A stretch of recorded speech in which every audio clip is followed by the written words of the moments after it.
একটা ডিম ভাজির পর্যায়ে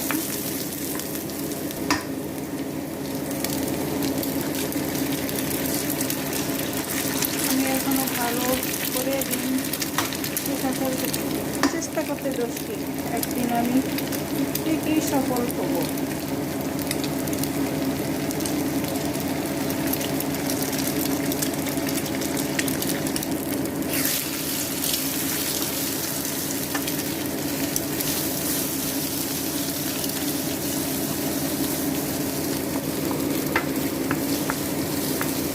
অল্প আছে ডিম ভাজি, এই হচ্ছে সুবিধা।